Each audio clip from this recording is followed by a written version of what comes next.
Hello friends, welcome back to my YouTube channel concept nursing classes. आज की class में RRB nursing superintendent exam special next practice test solve करेंगे। आज के practice test का पहला क्वेश्चन इस प्रकार है। Dilated pupil could result from option A structural lesions in the pons, morphine poisoning, pilocarpine eye drop instillation, brain death. Correct answer is option D, brain death. तो dilated purple होते हैं, ये किस का रिजल्ट समझे जाते हैं? तो करेक्ट आंसर होगा ऑप्शन डी, ब्रेन डेथ का। नेक्स्ट क्वेश्चन की ओर चलेंगे। Rest is needed in a patients with coronary artery disease to option A correct arrhythmias, B reduce oxygen requirements of the body, C reduce the size of the heart, D reduce the tendency for insomnia। तो coronary artery disease के कारण एक patient में यदि कोई problem होती है तो उसके आराम करने से अब उसको क्या होता है, हार्ट में आराम मिलता है, पेन में रिलीफ होता है। तो ऐसा क्यों होता है कि रेस्ट में पेन कम हो जाता है पेशेंट का? इसका कारण यह होता है कि हमारे शरीर को जब वर्क वर्क ज्यादा करता है शरीर, तो उसको अधिक ऑक्सीजन की आवश्यकता पड़ती है। तो इसलिए रेस्ट में कम ऑक्सीजन की आवश्यकता पड़ेगी। इसलिए यहाँ पर बी ऑप्शन करेक्ट हो जाएगा, reduce oxygen requirement of the body. Next question. Myasthenia gravis is a disease of neuromuscular junction, anterior horn cells, skeleton muscles, spinal cord। Correct answer is option A, neuromuscular junction. Myasthenia gravis किसकी बीमारी है? ये neuromuscular junction की बीमारी है। Next question की ओर चलेंगे। Parkinson's disease is characterized by the following except uniform spasticity, postural instability, tremors, bradykinesia। Correct answer is option A, uniform spasticity। Next question. One of the following drugs cannot be used in hypertension management। इनमें से जो दवा यहाँ पर दी गई है, कौन सी दवा है जो कि हाइपरटेंशन में प्रयोग नहीं होती है? Nifedipine, dopamine, propranolol, reserpine. Correct answer is option B, dopamine hypertension की दवा नहीं है। Next question. The typical ECG pattern in the appropriate leads of acute myocardial infarction। Option A, ST depression and T wave inversion, B ST segment elevation, C deep T wave inversion, D right bundle branch block pattern। Correct answer होगा इसका option B. जब भी myocardial infarction की problem होती है और कोई patient जब डॉक्टर के पास गया तो डॉक्टर साहब ने क्या किया, ईसीजी किया।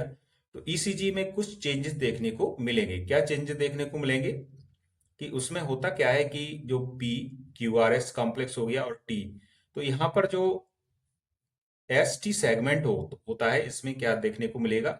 इसमें डिप्रेशन और एलिवेशन देखने को मिलता है। किस प्रकार से? इस प्रकार से हम लोग यहाँ पर देख सकते हैं इसको, इस प्रकार से एलिवेशन देखने को मिलता है। तो ये आपका क्या होता है, एक्यूट मायोकार्डियल इंफार्क्शन का साइन है। So the correct answer is option B.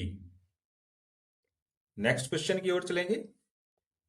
One of the following drugs is use to lower blood cholesterol. इनमें से कौन सी दवा है जो कि जो ब्लड का कोलेस्ट्रॉल होता है, जब वो बढ़ जाता है उसका लेवल, तो उसको कम करने के काम आती है? Diltiazem, propranolol, furosemide, atorvastatin. Correct answer is option D, atorvastatin एक कोलेस्ट्रॉल कम करने की बहुत अच्छी दवा मानी जाती है। मार्केट में कई ब्रांड नाम से ये आती है। एट्रोवास्टैटिन वगैरह के नाम से आती है और व्यक्ति की कंडीशन के हिसाब से इसकी डोज को प्रोवाइड किया जाता है। तो इस प्रकार से इसका करेक्ट आंसर होगा option D, atorvastatin. Next question,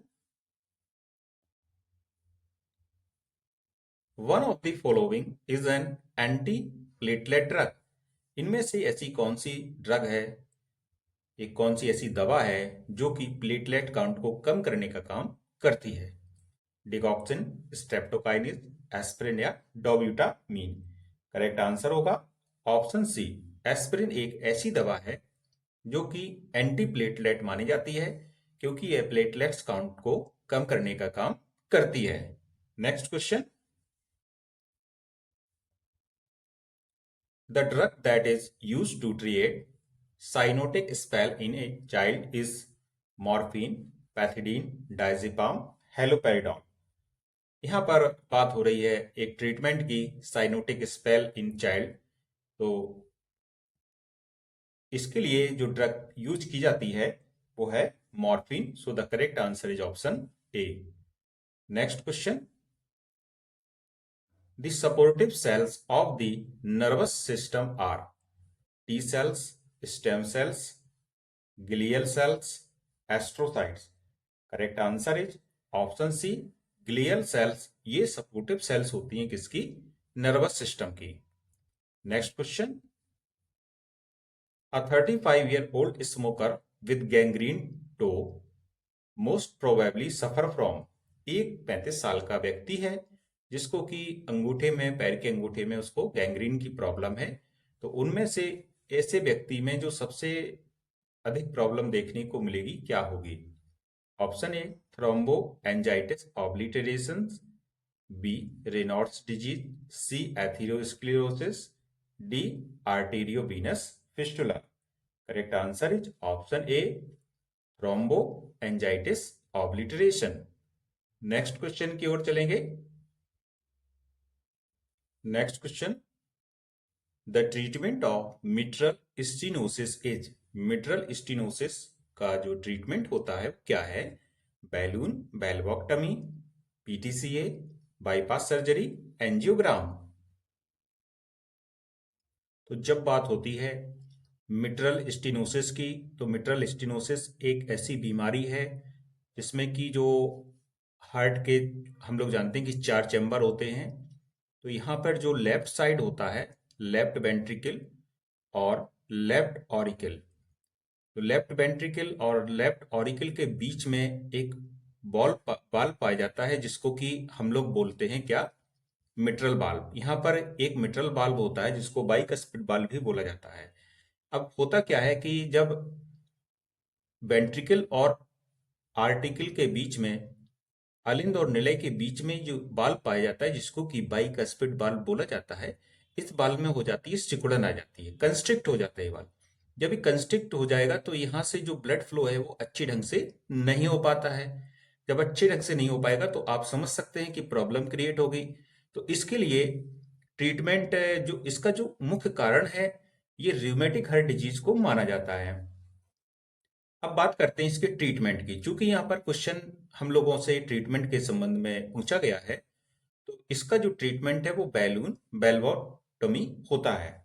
इसमें करते क्या है कि जो कार्डियोलॉजिस्ट होते हैं, एक जो आपका बाइकस्पिड वाल्व है, क्योंकि ये कंस्ट्रिक्ट हो चुका है तो इसमें एक इन्फ्लेटेड बैलून डाल दिया जाता है। तो इसको हम लोग कहते हैं कौन सा? इसी को कहा जाता है बैलून बेल्वोटॉमी। इस प्रकार से इसका जो करेक्ट आंसर है ऑप्शन ए बिल्कुल सही हो जाएगा। नेक्स्ट क्वेश्चन की ओर चलेंगे। One of the following is a new test used in acute chest pain। acute chest pain में जो इनमें से 4 ऑप्शन है, एक ऐसा कौन सा नया टेस्ट है जो प्रयोग किया जाता है? SGOT एस्टिमेशन, ट्रोपोनिन टी और I estimation, blood cholesterol estimation and LDH estimation. तो सबसे पहले बात करते हैं acute chest pain, myocardial infarction की प्रॉब्लम होती है। अचानक से किसी को जब अचानक सीने में तेज दर्द होने लगे तो ये मायोकार्डियल इन्फार्क्शन का साइन होता है। तो इसके लिए करते क्या है कि एक बायोमार्कर टेस्ट किया जाता है जिसको कहते हैं ट्रोपोनिन टी और आई एस्टिमेशन टेस्ट। इसलिए यहाँ पर बी ऑप्शन बिल्कुल सही हो जाएगा। तो यहाँ पर ये ट्रोपोनिन टी और आई एस्टिमेशन टेस्ट यह बताता है कि आपकी जो हार्ट मसल्स हैं कितनी डैमेज हो चुकी हैं। तो इस प्रकार से इसका करेक्ट आंसर होगा option B. Next question. Next question. The nurse should expect a patient who has chronic renal failure to be given erythropoietin to option A. Elevate the WBC count. B.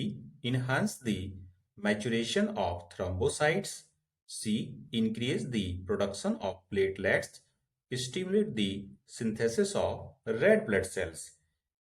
तो यहाँ पर एक patient है जिसको कि chronic renal failure की problem है। तो ऐसे पेशेंट में नर्स क्या करती है, इसको इरिथ्रोपोइटिन देती है। अब यहाँ पर इरिथ्रोपोइटिन इसलिए दिया जाता है क्योंकि यह जो इरिथ्रोपोइटिन होता है तो रीनल फेल्योर में चूंकि एनीमिया की कंडीशन बनती है पेशेंट में, तो एनीमिया की कंडीशन को ठीक करने के लिए, एनीमिया के इलाज के लिए, और कैसा एनीमिया जो कि किडनी फेल्योर में हो जाता है पेशेंट्स को, उसके इलाज के लिए इरिथ्रोपोइटिन का प्रयोग करते हैं। क्योंकि जो इरिथ्रोपोइटिन होता है आरबीसी को स्वस्थ बनाए रखने के लिए, हेल्दी बनाए रखने में हेल्प करता है। तो इस प्रकार से इसका करेक्ट आंसर ऑप्शन डी बिल्कुल सही हो जाएगा।